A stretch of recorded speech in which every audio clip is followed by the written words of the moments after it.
lẹ́sà bẹ́ẹ̀ tó bá bá Imran lọ.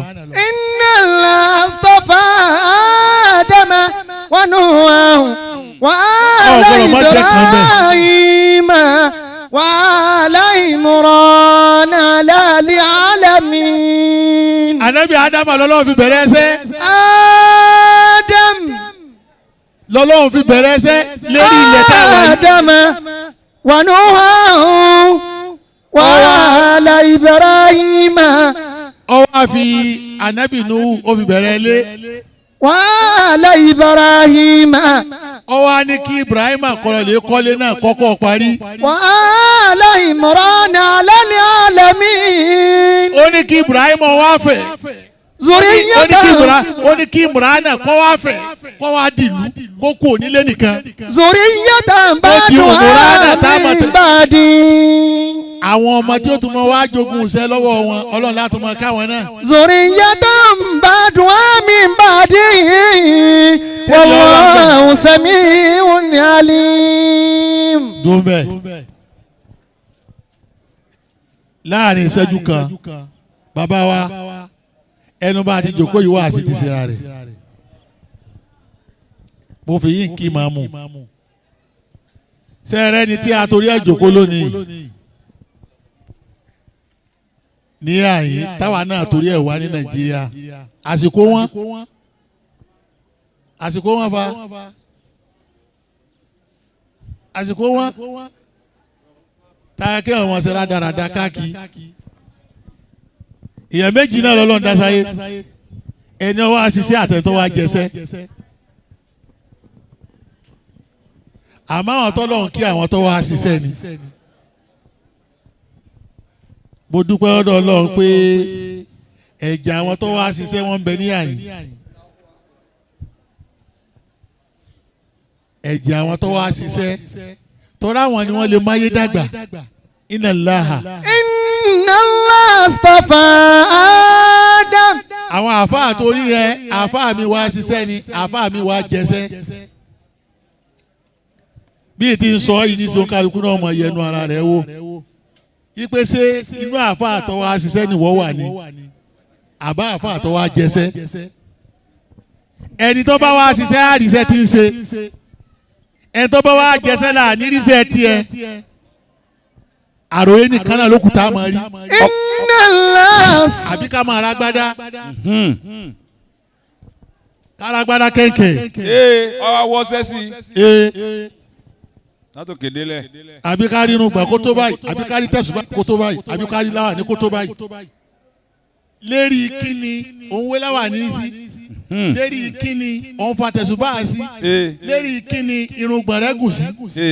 Lérí kíni gbogbo agbára tó kọsẹ̀ sí Inna Allaha.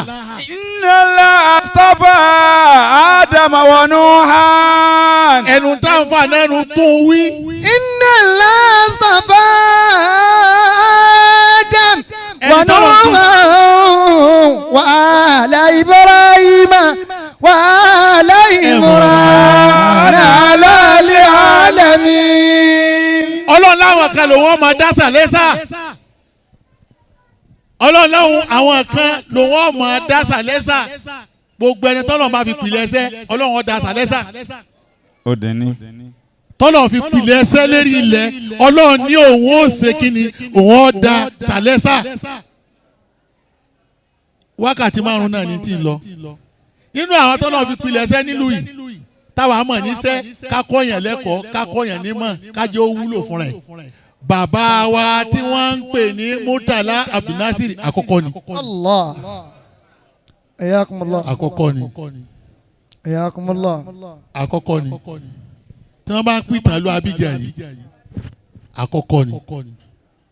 Gbogbo ẹ̀yin àfáà yòókù náà kì í o kò sẹ́ni tí ì ní kí mo bá débi tó bá ti kàn ọ́ nísìnyí kí ọ ní gbogbo yín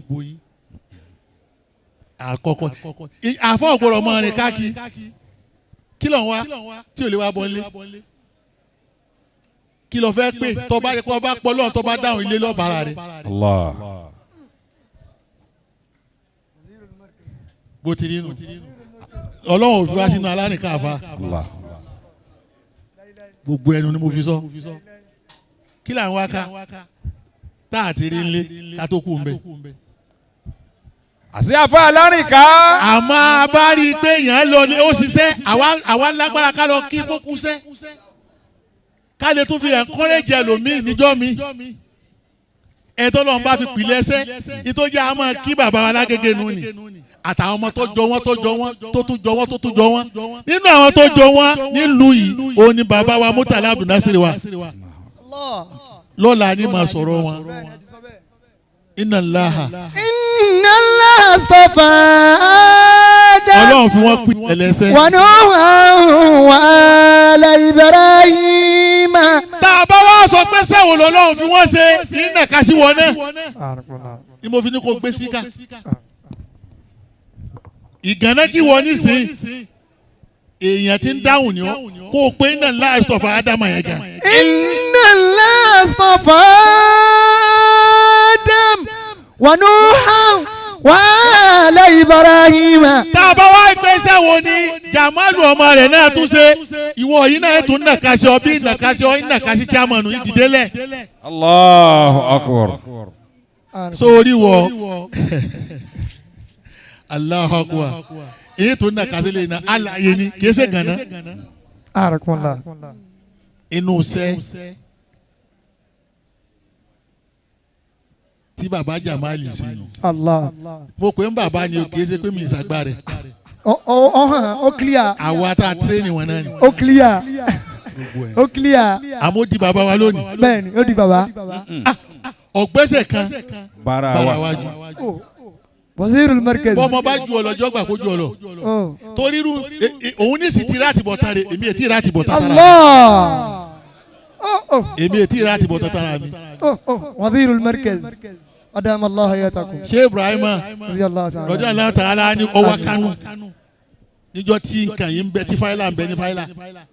wọ́n wá ń bi Sheikh Ibrahima léèrè ìgbẹ́ nù wọ pẹ̀lú Sheikh Usman Buni Fodi àti Sheikh Ibrahim ọlọ́run kó kẹ́hìn méjì ta ló jura wọn lọ.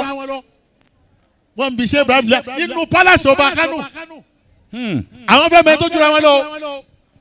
ṣé wọ́n Sheikh Ibrahim ló ju Sheikh Usman Buni Fodi lọ ni torí tá à ń gbọ́ ni pé o ti di gáúsù àbí Sheikh Usman ni ló ju ọ lọ ó ní ẹ má dààmú ara yín ara Kánò Sheikh Usman ló ju òun lọ Sheikh Usman ò ju èmi Ibrahim lọ wọ́n ní kí ló dé olùtorí pé àti láti bọ̀ tán tiẹ̀ níjọ náà ẹ wo ládàbí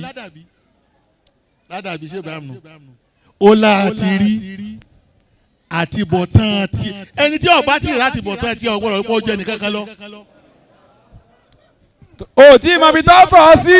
Sheikh Usman tó yẹ pé lẹ́yìn ọgọ́rùn ọdún wọ́n sì tún rántí ẹ̀ ìjọba rẹ̀ ṣe kí ni ó sì tún múlẹ̀ ìtòsí ó tún múlẹ̀ inú ẹ̀ náà lòun tóun dé báyìí sóun lè sọ pé lẹ́yìn òun bóun yóò ti rí tóun fẹ́ lóun jù lọ. gbogbo tí n sọ yẹ tó máa gbọ́ Nàìjíríà bẹ́ẹ̀ ni confam èmi èkúrọ́ bọ́ ọ bá wí tán tí wọ́n bá ní òrí bẹ́ẹ̀ ń gbé tíra bóde. Baba Wazir. ìgbé tíra bóde o Baba Wazir. níbo la ti fà á dé. Àṣẹ̀ṣẹ̀ bẹ̀rẹ̀ ní náà. oníṣẹ́ làwọn kì í gẹ́gẹ́ bí tí Sheikh Ibrahim wá ń wí níjọ́ náà àti wàrà ti bọ̀ tẹ́ Sheikh Ibrahim nísì